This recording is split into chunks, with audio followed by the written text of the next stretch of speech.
السلام علیکم friends, welcome to کتاب نگری یوٹیوب چینل کتابوں کی نگری میں خوش آمدید۔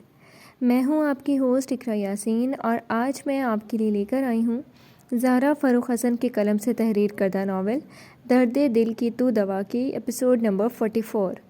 لیکن اس قسط سے پہلے آپ کو کرنا ہوگا چینل کو سبسکرائب، ویڈیو کو لائک اور کلک کرنا ہوگا بیل آئیکن کو، تاکہ آپ کو ہماری ہر نئی قسط کے نوٹیفیکیشن فوری موصول ہو سکے۔ تو پھر دیر کس بات کی ہے، جلدی سے کیجیے سبسکرائب۔ اب آتے ہیں قسط کی جانب۔ فائق صاحب سے باتیں کرتے ہوئے الیار کی نگاہوں نے ادھر کا رخ کیا تھا جہاں سے وہ ٹرے لے کر آ رہی تھی۔ سمین ہولے ہولے چلتی ان لوگوں کے پاس آ گئی۔ ڈیڈ، کافی پی کر دیکھیں، سمین کافی اچھی کافی بناتی ہے۔ جیسے ہی اس نے ٹرے الیار کی طرف بڑھائی، وہ تیزی سے فائق صاحب سے بولا تھا۔ وہ بس مسکرائے تھے۔ سمین نے ٹرے میں رکھے مگ ان کی طرف بڑھائے، جانے کیوں ہاتھوں میں لرزش سی ہوئی۔ تھینکس۔ انہوں نے نہ صرف تھاما تھا بلکہ اسے مسکرا کر دیکھا بھی۔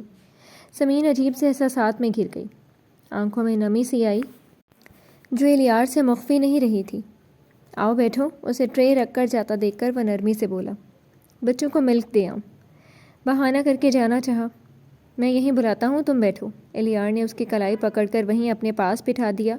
چپکے سے ایک نظر فائق صاحب پر بھی ڈالی۔ ان کے انداز میں کوئی بھی تبدیلی نظر نہیں آئی تھی، وہ بار بار الجھا جا رہا تھا۔ عاقب، عادل، آؤ بیٹا، اپنے ملک شیک ختم کرو۔ اپنا مگ اٹھاتے ہوئے اس نے کچھ دور پر دوڑتے بچوں کو آواز بھی دی۔ وہ دونوں دوڑتے ہوئے آئے، فٹ سے گلاس ختم کیا اور پھر سے بھاگ کر کھیلنا شروع۔ سمین بس مگ تھامے ہنسی تھی۔ آپا کب تک آئیں گی؟ نیلم اور ثاقب کے ساتھ گھونٹ گھونٹ بھرتے ہوئے فائق صاحب نے یوں ہی پوچھ لیا۔ پھپھو وغیرہ اب وہیں رہیں گی؟ اب کل صبح تک ہی آئیں گی، الیار نے ان کے سوال کا جواب دیا۔ اچھا، تمہاری بات ہوئی تھی کیا؟ میں نے بھابھی کو کال کی تو انہوں نے کال پک نہیں کی۔ سمین نے اپنا مگ رکھتے ہوئے اس کی شکل دیکھی۔ بزی رہی ہوں گی، کریں گی کچھ دیر میں، وہ اسے بتاتے ہوئے اپنا مگ بڑے آرام سے سمین کے مگ سے بدل چکا تھا۔ سمین نے تو نہیں دیکھا تھا مگر فائق نے دیکھ لیا تھا۔ وہ الیار کی ایک ایک حرکت پر غور کر رہے تھے۔ بچے رہ لیتے ہیں نیلم کے بنا؟ انہوں نے ایک نظر بچوں کی طرف دیکھا۔ یہ ہے نا ان کی ماں پلس چاچی۔ بے اختیاری سے اس نے بنا سوچے سمجھے الیار کے بازوؤں پر ایک ہاتھ مار کر کہا، مگر الیار کی گھورتی نگاہ سے سٹ پٹا کر ان کی طرف دیکھا جو اس کے جواب پر بھی سنجیدہ تھے، جیسے کوئی نوٹس نہیں لیا ہو۔ بچے میرے پاس بہت آرام سے رہ لیتے ہیں ڈیڈ، وہ جلدی سے بولا تھا۔ سمین شرمندہ سے بس مگ اٹھا چکی تھی۔ کافی گھلے ملے ہیں تم سے، فائق صاحب پیار سے الیار کو دیکھنے لگے جس کی محبت میں کبھی کوئی کمی نہیں تھی۔ ارے ایسے ویسے، بس پوچھے مت، پوری اماں جان ہے بچوں کی۔ سمین کی زبان پھر پھسلی، ساتھ ہی قریب بیٹھے الیار کا کندھا بھی ہلا ڈالا۔ وہ بس سر ادھر ادھر ہلاتا کافی کے گھونٹ بھر رہا تھا۔ اس بار فائق صاحب مسکرائے، وہیں سمین شرمندہ سی ہو کر اٹھ گئی۔ یہاں سے جانے میں ہی اپنی بھلائی لگی تھی۔ پرانی جیلسی جو تھی، کوئی الیار کی تعریف کرتا تو اس کی زبان کہاں رکنے والی۔ وہ تیز تیز بچوں کے پاس چلی گئی۔ الیار مسکراتی نظروں سے اسے بچوں کے ساتھ کھیلتے اور دوڑتے دیکھ رہا تھا۔ کچھ پتہ چلا تمہیں اس رات کس نے سمین کو زخمی کیا تھا؟ اچانک سے فائق صاحب نے الیار سے پوچھا تھا۔ وہ چونک کر ان کی طرف متوجہ ہو گیا۔ وہ اب بہت سنجیدہ تھے۔ سمین کی طرف دیکھتی ان کی آنکھوں میں سب تھا مگر نفرت کہیں نہیں تھی۔ نہیں ڈیڈ، مگر کوئی گھر کا ہی تھا۔ الیار بہت زیادہ پریشان تھا۔ جب فائق نہیں تو پھر کون؟ اسے اس سوال کا جواب نہیں مل رہا تھا۔ آج رات پھر کوئی ایسا ہی کرنا چاہتا تھا الیار؟ وہ جو بولے الیار بری طرح سے اچھلا تھا۔ وٹ؟ بے یقینی سے وہ ان کا سنجیدہ چہرہ دیکھ رہا تھا۔ میں باہر گیا تو کوئی تھا، مجھے دیکھ کر بھاگ گیا، اسے بتاتے ہوئے وہ سمین کو بھی دیکھ لیتے۔ وہ پوری طرح سے بچوں میں مگن تھی۔ آپ سچ کہہ رہے ہیں؟ الیار کو یقین نہیں ہو رہا تھا۔ میرے پاس جھوٹ بولنے کی کوئی وجہ ہی نہیں ہے ایلی۔ اس بار ان کی مسکراہٹ بہت زخمی تھی۔ کیسا دکھ تھا ان کی آنکھوں میں۔ الیار کی ہمدردانہ طبیعت پر کڑی ضرب پڑی تھی۔ ان کے چہرے پر پھیلے ہوئے دکھ اور محرومی کے سائے وہ اندر تک دکھی ہو گیا۔ ڈیڈ، کون ہے وہ شخص؟ اب تو مجھے بتا دیں۔ اس بار وہ بہت سنجیدہ تھا۔ ایلی، وہ کون ہے، کیا ہے، تم اس میں مت پڑو۔ بس آج سے تم سے کہہ رہا ہوں، تم سمین کو اکیلے مت چھوڑنا، وہ تم دونوں کو کبھی ایک ساتھ نہیں دیکھ سکتا۔ انہوں نے خود کو سنبھال لیا۔ الیار بس انہیں دیکھ رہا تھا۔ ڈیڈ، ہونٹوں سے بس اتنا نکلا۔ آئی نو کہ تمہیں کیا جاننا ہے، مگر وقت آنے دو، سب بتا دوں گا میرے بچے، بس اپنے ڈیڈ پر بھروسہ رکھنا۔ تمہارا ڈیڈ کبھی اپنے بچے کی خوشیوں کا دشمن نہیں ہو سکتا۔ انہوں نے اس بار تھوڑا آگے بڑھ کر الیار کا شانہ تھپکا، پھر پیچھے ہو کر اسی پوزیشن میں بیٹھ گئے جیسے پہلے تھے۔ الیار مسکرا بھی نہیں سکا۔ جیسا چل رہا ہے ویسا کچھ دن چلنے دو، الیار حقیقت تو کھل کر آ ہی جائے گی۔ اس کے الجھے پریشان چہرے کو دیکھ کر وہ اداسی سے مسکرائے۔ آپ وہ شخص نہیں ہیں نا ڈیڈ جو سمین سے نفرت کرتے ہیں؟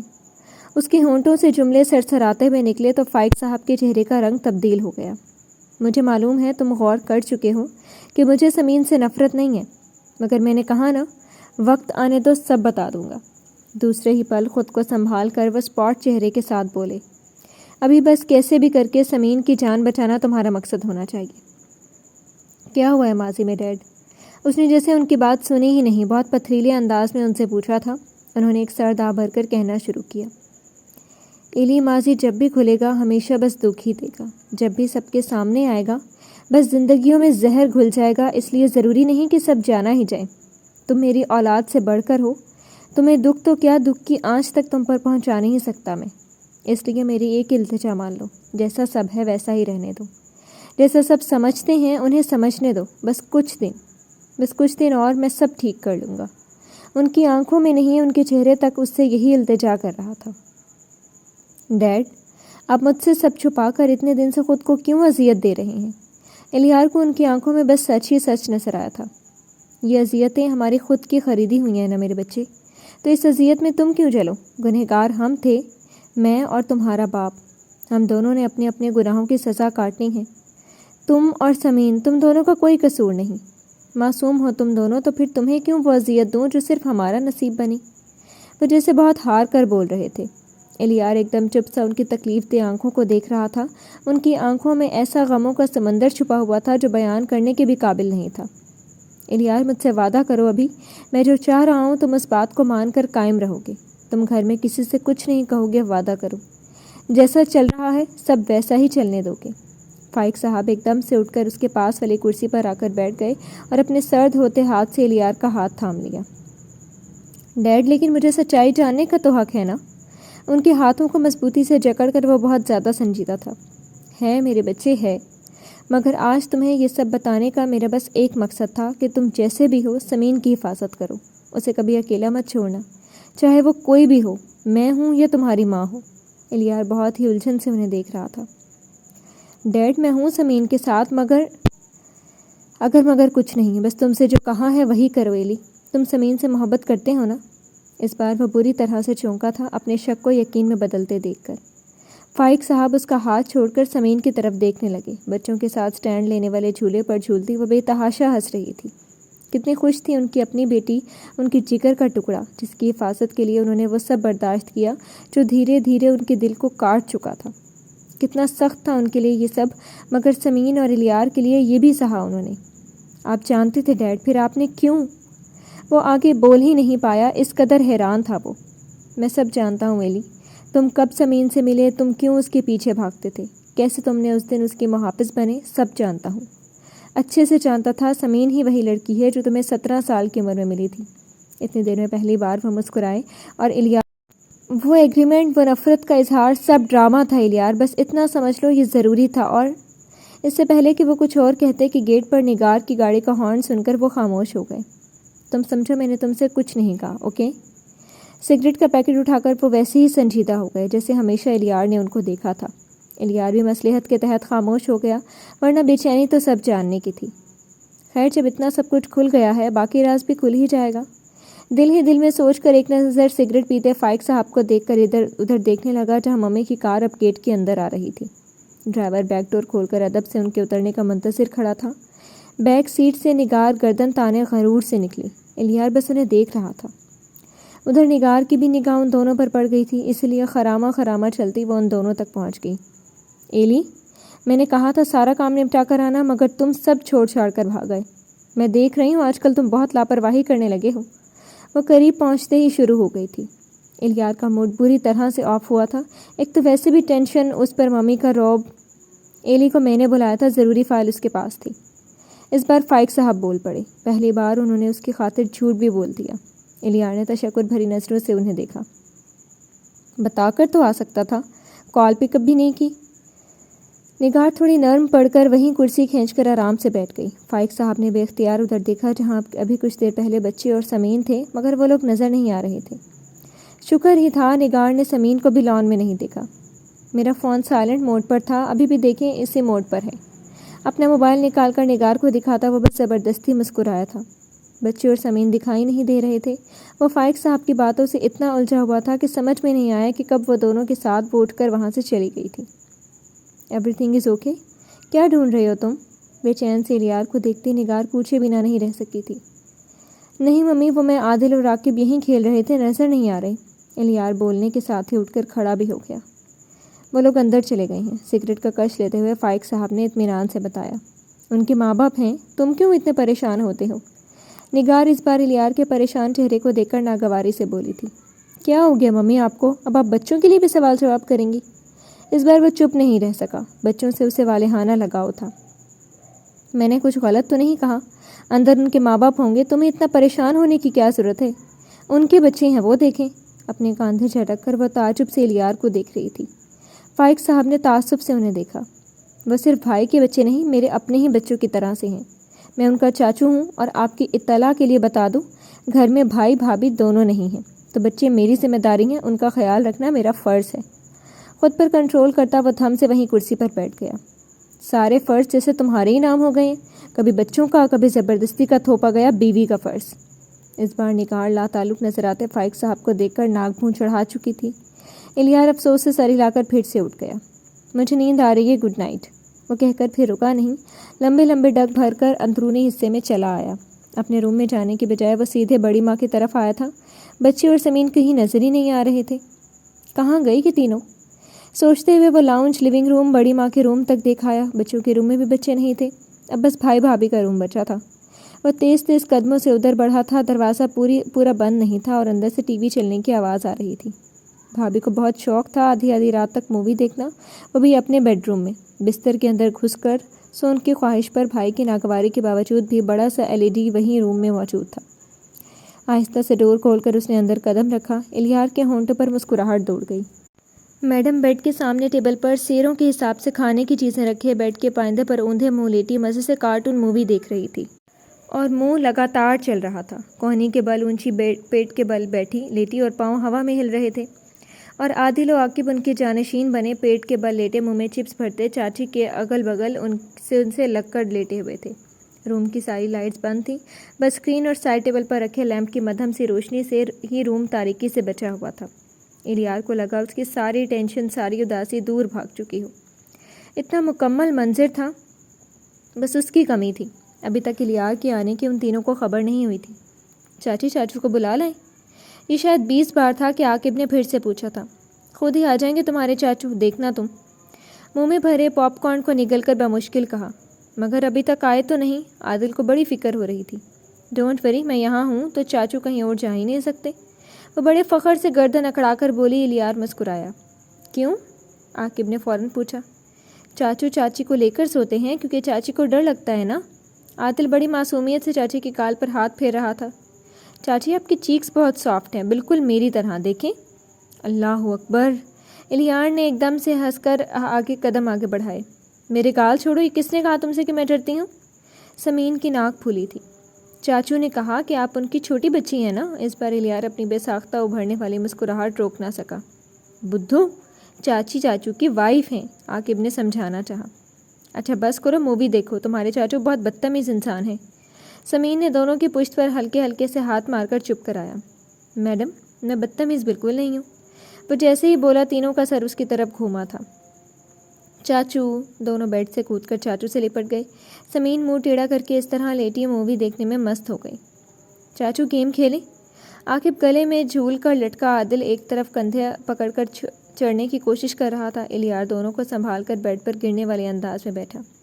میں یہ مووی چینج نہیں کرنے دوں گی، سمین نے اطلاع دینا فرض سمجھا۔ کارٹون مووی ہے یہ، وہ اب اسے چڑھانے کے لیے اسے دیکھ کر بولا۔ تو کیا ہوا، اچھی تو لگ رہی ہے نا؟ اس کے پٹ سے کہنے پر الیار آرام سے اب بیڈ کے کراؤن سے ٹیک لگا کر بیٹھا تھا، اور ایک پاؤں پر عادل اور ایک پاؤں پر عاقب بیٹھ کر مووی دیکھ رہے تھے۔ ان تینوں کی ساری توجہ مووی کی طرف دیکھ کر الیار بور ہو کر اپنا موبائل چیک کرنے لگا۔ کچھ ہی دیر میں عاقب اس کے پاؤں سے اٹھ کر سمین کی بغل میں لیٹ گیا تو الیار نے موبائل سے نگاہ اٹھا کر سمین کی طرف دیکھا۔ پاؤں اٹھائے ہوئے وہ لگاتار ہلا بھی رہی تھی۔ الیار نے شرارت سے اپنا ہاتھ بڑھا کر سمین کے ہلتے پیروں پر اپنے ہاتھ کی انگلی رکھ دی۔ بہت دھیرے دھیرے سے وہ سمین کے پیروں پر انگلی کا دائرہ بنا رہا تھا۔ اس کے چھوتے ہی سمین نے چونک کر گردن موڑ کر الیار کی طرف دیکھا۔ وہ بڑے پیار سے اس کے پیروں پر انگلیاں پھیر رہا تھا اور اس کے پیروں کو چھونے میں کھویا ہوا تھا۔ سمین نے بھی کوئی اعتراض نہیں کیا، آرام سے گردن موڑ کر پھر سے ساری توجہ کارٹون مووی کی طرف کر لی۔ چاچو مجھے نیند آ رہی ہے۔ تبھی عادل آنکھ ملتا سیدھا ہو کر مڑا تو الیار نے گہری سانس لے کر سمین کے پاؤں چھوڑ دیا۔ وہ گھبرا کر جھٹ سے پرے کھسکی تھی۔ عادل آ کر الیار کی گود میں چڑھ گیا۔ چاچو سونا ہے۔ وہ اس کے سینے سے لگ گیا تو الیار نے اسے سینے سے لگا کر تھپکا۔ آ جائے میرا بچہ، میں سلا دوں۔ سمین نے سب بھلا کر محبت سے عادل کی طرف اپنی باہیں بڑھائیں۔ اسے بڑا شوق تھا عادل کو اپنے پاس سلانے کا، مگر وہ آتا ہی نہیں تھا۔ نہیں چاچو کے پاس۔ وہ منہ بسور کر الیار کے شانوں پر چہرہ چھپا چکا تھا۔ سمین کا بنتا منہ دے کر وہ شرارت سے بولا، اپنے بچوں کو سلا کر یہ شوق پورا کر لینا۔ عادل کے سر کو تھپکتے ہوئے اسے شرارت سے دیکھا۔ بس جلدی سے ہو جائیں بچے۔ وہ اتنی حسرت سے بولی کہ الیار کو ہنسی آ گئی۔ ابھی تو تم خود بچی ہو میری بچی۔ عادل کو ایک ہاتھ سے سنبھال کر شانے سے لگا کر اپنے دوسرے ہاتھ سے اس نے سمین کے گال نوچے۔ وہ تو ہوں ہی، بٹ اپنا بچہ بھی چاہیے۔ الیار اس بار شرارت سے ہنسا۔ کوشش تو کرنے نہیں دیتی۔ اس بار سمین نے آنکھیں دکھائیں۔ بس کرو، کہنے کے ساتھ بازوؤں پر ایک ہاتھ مارا بھی۔ عاقب بیٹا بس کرو، رات بہت ہو گئی ہے، اب سو جائیں آپ۔ الیار اس بار عاقب سے پیار سے بولا تو وہ سر ہلا کر اٹھ کر سمین اور الیار کے بیچ تکیہ رکھ کر لیٹا۔ ہائے میرا پیارا بچہ، چاچی کی جان۔ سمین نہال ہو کر اسے خود سے لپٹا کر تھپکنا شروع ہو گئی۔ وہ بھی بڑے آرام سے اس کی کمر پر پیر رکھ کر سونے کی کوشش کر چکا تھا۔ الیار مسکراتا ہوا آدھے سوئے آدھے جاگے عادل کو شانے سے لگائے بیڈ سے اٹھا۔ پہلے آ کر مووی آف کی، پھر نائٹ بلب جلا کر دوبارہ بیڈ پر بیڈ کراؤن سے ٹیک لگا کر نیم دراز ہوتے ہوئے عادل کو تکیے پر لٹا کر اس کی پشت سہلائی۔ سمین بڑے پیار سے عاقب کی پشت تھپکتی تو کبھی اس کا سر سہلاتی۔ ایسا لگ رہا ہے نا سمین کہ ہم آئندہ کی پریکٹس کر رہے ہیں۔ الیار کو بہت مکمل پن کا احساس ہو رہا تھا۔ ہاں کتنا اچھا لگ رہا ہے نا ایلی، ہم ہر روز عاقب اور عادل کو اپنے پاس سلائیں گے۔ وہ جوش میں اٹھ کر بیٹھ گئی۔ تب ہمارے بچے کیسے آ پائیں گے؟ وہ شوق ہوا تو سمین نے بس ناک چڑھا کر اسے دیکھا۔ وہ ہونٹ گول کر کے ہوا میں ہی اسے چوم چکا تھا۔ سمین مسکرا کر دوبارہ عاقب کو تھپکنے لگی۔ دونوں بچے کچھ ہی دیر میں سو گئے تو الیار نے سمین کی طرف دیکھا، وہ بھی اسے ہی دیکھ رہی تھی۔ اب کیا خیال ہے جناب؟ کوہنی تکیے پر رکھے وہ اونچا ہو کر مدھم آواز میں بولا، آنکھوں میں مدہوشی سی تھی۔ نیک ہی خیال ہے۔ وہ بھی کوہنی کے بل ہوتی سرگوشی میں بولی۔ دونوں کی نگاہیں ایک دوسرے میں کھوئی ہوئی تھیں، ذرا سا خماری محبت کا دریا بسائے دو چمکتی ہوئی آنکھیں جن میں ماحول کے فسون رنگ دکھانا شروع کر دیا تھا۔ اسے دیکھتے دیکھتے ہی وہ ایک ہی جست میں دونوں بچوں کے اوپر سے کود کر سمین کی بغل میں گرا تھا۔ پیچھے سے اس کی کمر میں ہاتھ ڈال کر اسے خود سے لگانا چاہا۔ کیا کرتے ہو، بچے یہاں سو رہے ہیں۔ سیدھے ہوتے ہوئے وہ مچھلی تھی۔ تو چلو کہیں اور چلتے ہیں نا۔ گہری سانس لے کر اٹھ کر بیٹھتے ہوئے سمین کو بھی اٹھاتی۔ کہاں چلے، یہاں بچے اٹھ گئے تو؟ سر گھما کر سوئے بچے کو دیکھا، پھر الیار کی آنکھوں میں دیکھ کر وہ مسکرائی تھی۔ بالکنی میں چلتے ہیں، اٹھو باتیں کریں گے۔ الیار کو اس کی مسکراہٹ اور بھی بےتاب کرنے لگی۔ اپنے دائیں ہاتھ کا انگوٹھا اس کے ہونٹوں پر پھیرتے ہوئے اس کی آنکھوں ہی نہیں آواز بھی بہک رہی تھی۔ نہیں جاتی، سمین نے اپنا چہرہ دور کرتے ہوئے سرگوشی میں کہا، ورنہ دل میں تو اس کی حرکتوں سے طوفان اٹھ رہے تھے۔ پلیز۔ سمین نے الیار کی گلابی ہوتی آنکھوں سے نظریں چرا لی۔ نہ جانے کیا بات تھی، اتنا سب کچھ ان کے بیچ ہونے کے باوجود بھی اب بھی وہ اس کی آنکھوں سے شرما جاتی تھی۔ عجیب طرح کے احساس سے گھر کر اس سے نظریں ملانے میں مشکل لگتی۔ اچھا چلو مرو، اس کے تب کر کہنے پر اس نے بس اپنی مسکراہٹ دبا لی۔ اسے لیے وہ بالکنی کی طرف بڑھا تھا۔ واہ، بھابھی نے کیا بالکنی سجائی ہے، ہم بھی ایسے ہی سجائیں گے اپنے روم کی بالکنی۔ سمین شاید پہلی بار ادھر آئی تھی۔ دیکھتے ہی تعریفی جملے اس کے ہونٹوں سے نکلے۔ ایک طرف پڑا کاؤچ، خوبصورت گملوں میں لگے پھول، وہ ایسے ڈیکوریٹ تھی کہ انسان یہیں بیٹھ کر لطف اٹھائے۔ سب کچھ بہت خوبصورتی سے سجا ہوا تھا۔ الیار نے کچھ نہیں کہا تھا، بس اسے اپنے قریب کھینچ لیا تھا۔ سمین خاموشی سے اس کی بےتابیاں جھلکاتی محبت میں کھونے لگی۔ وہ ایسے ہی کھویا رہتا کہ ایک دم سے الیار کے تیز کانوں میں کمرے آرام سے دروازہ کھلنے کی آواز آئی۔ کوئی روم میں ہے۔ سمین کے چہرے سے اپنا چہرہ اٹھا کر اس کے کانوں میں سرگوشی کی، پھر اس سے بھی تیزی سے اسے آزاد کر کے وہ اٹھ کھڑا ہوا۔ سمین تو بری طرح سے گھبرا گئی تھی۔ ڈونٹ وری، میں دیکھتا ہوں، بی ایزی۔ سمین کا گال پیار سے تھپک کر تسلی دیتے ہوئے وہ اس پر سے ہٹ کر اپنی شرٹ درست کرتا، بالوں میں انگلیاں پھیر کر انہیں سنوارا۔ ایلی، میرا دوپٹہ میں نے روم میں ہی چھوڑ دیا تھا۔ اٹھ کر بیٹھتے ہوئے اس نے رونی سی ہو کر الیار کا پرسکون چہرہ دیکھا۔ تم یہیں رہو، میں لے کر آتا ہوں۔ اس کے گالوں کو پھر سے تھپک کر وہ بالکنی کے ڈور تک آیا تھا۔ جی تو فرینڈز، کیسی لگی آپ کو آج کی قسط؟ امید ہے آپ کو بہت پسند آئی ہوگی۔ کمنٹ سیکشن میں قسط کے بارے میں اپنے ریویو دینا مت بھولیے گا۔ پھر حاضر ہوں گے نئی قسط کے ساتھ، تب تک کے لیے شکریہ، اللہ حافظ۔